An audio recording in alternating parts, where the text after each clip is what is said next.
Hello and welcome. I'm Coy Wire. This is CNN 10, where I tell you the what, letting you decide what to think. No opinion, no slant, just the news of the day in 10 minutes time. Let's get started with some news about outer space. For the first time, a 4-person crew of private astronauts is set to travel into Earth's radiation belts to conduct the first commercial spacewalk. This is all part of SpaceX's Polaris Dawn mission, a suspense-filled 5-day trek to parts of space no human has gone since NASA's Apollo space program ended in 1972. Now, the mission was delayed after a helium leak was detected on a piece of equipment designed to detach from the rocket during takeoff. It's now scheduled to take off a day after originally planned from NASA's Kennedy Space Center in Florida.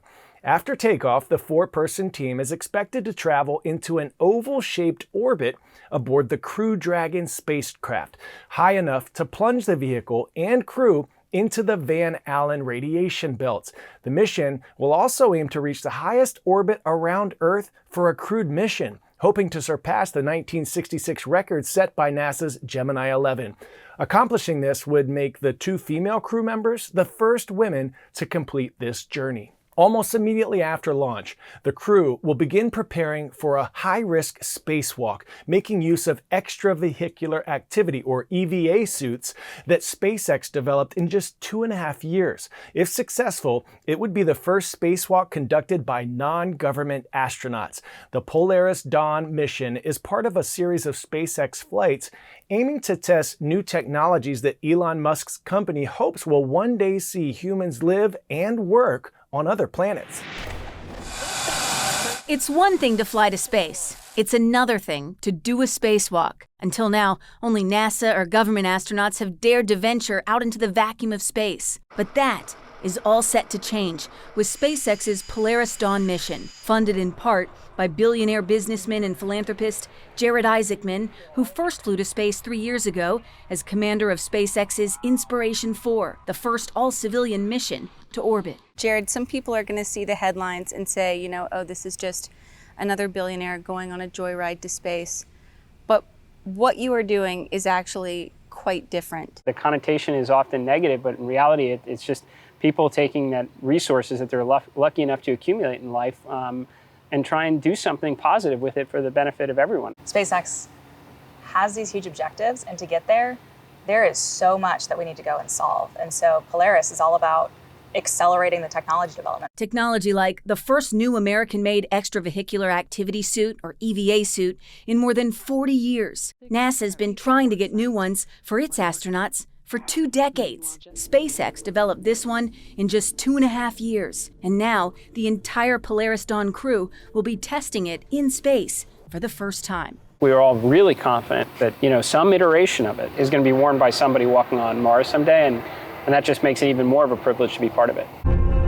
While only 2 members of the Polaris Dawn crew will actually leave their Dragon spacecraft, all 4 will be exposed to the vacuum of space when the Dragon opens its hatch. Space is literally right there as you open the hatch. And Scott "Kid" Poteet is the mission's pilot, a retired Air Force lieutenant colonel and test pilot. You've been wanting to go to space your whole life. You call me old?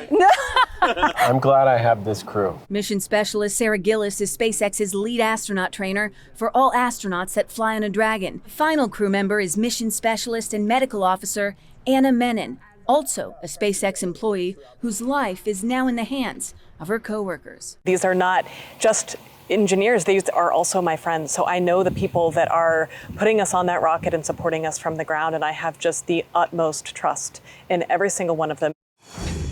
10-second trivia. In which of these geographical locations would you find Australia, Oceania, Siberia, Sub-Sahara, or the Caribbean?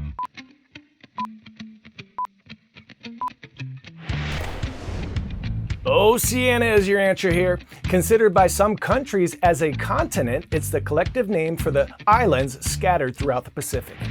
We're headed down under to Australia now for our next story, where a new law is allowing Aussies to ignore work emails after work hours. It's called the Right to Disconnect Law, and it applies to workers in any company with more than 15 people. The law says that when employees are off the clock, they don't have to monitor read, or respond to any business-related contact like emails or phone calls. With work-life balance at the top of mind for so many people working at an office, many Australians are embracing this change. For all of Australia's beauty and relaxed reputation, it might be hard to imagine that many people here feel overworked. But according to some lawmakers, Australians are working an average of 6 weeks unpaid overtime every year. And so the government has stepped in to protect people's right to disconnect. As of Monday, people won't have to answer out-of-hours calls, texts, or emails. I think it's actually really important that we have laws like this. We spend so much of our time connected to our phones, connected to our emails all day. And I think that it's really hard to switch off as it is. Around the world, ill-defined job expectations and constant connectivity has allowed our jobs to encroach on our private worlds.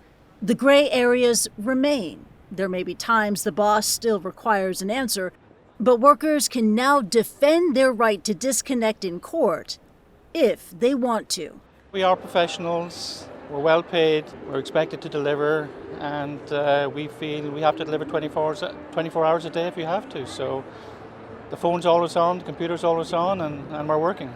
Australians likely won't forget work entirely after they leave the office, but more people may feel like they don't have to be always on, meaning more time to enjoy what is already a fortunate place to be.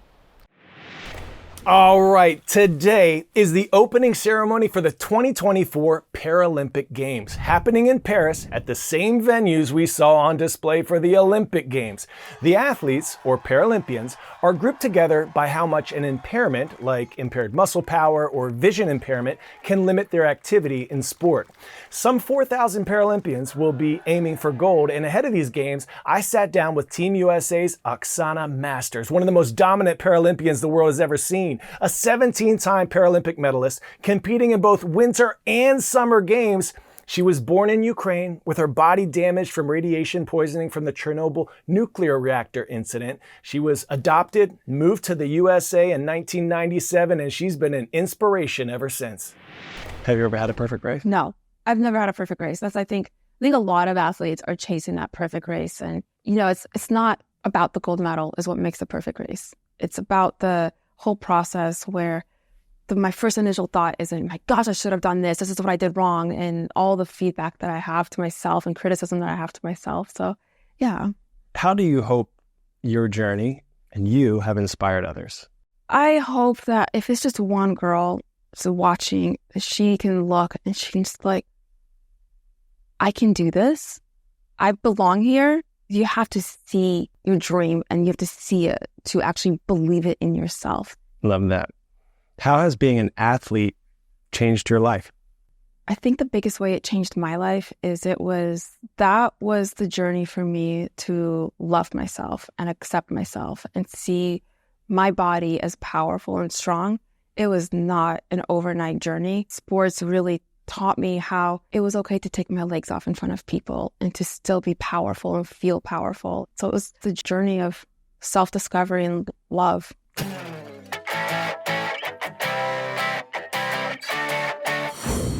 Our story getting a 10 out of 10 today is one you dolphinately have to see to believe. A whale watching tour in San Diego spotted a pod of dolphins doing some seriously fun stunts. And it was clear that the porpoises were having a whale of a time, seemingly upping one another while catching some big time air. The video got 9 million views on the company's Instagram. Looks like those folks had an absolutely fantastic tour. All right, we are pumped because today is Your Words Wednesday. Your word helping to write our show. Now we're changing it up to make it submission day today. So follow me at KoiWire on Instagram, Snapchat, and TikTok. Put your word and definition in the comments section of my most recent post, and we're going to choose a winner to work into tomorrow's show, along with a shout out to your school. So be sure to put that in there as well. Our shout out today goes to Lisa Academy West Middle School in Little Rock, Arkansas. Rise up. We're halfway through the week, so let's just keep grinding and shining because that's what we do. I'm KoiWire, and we are CNN 10.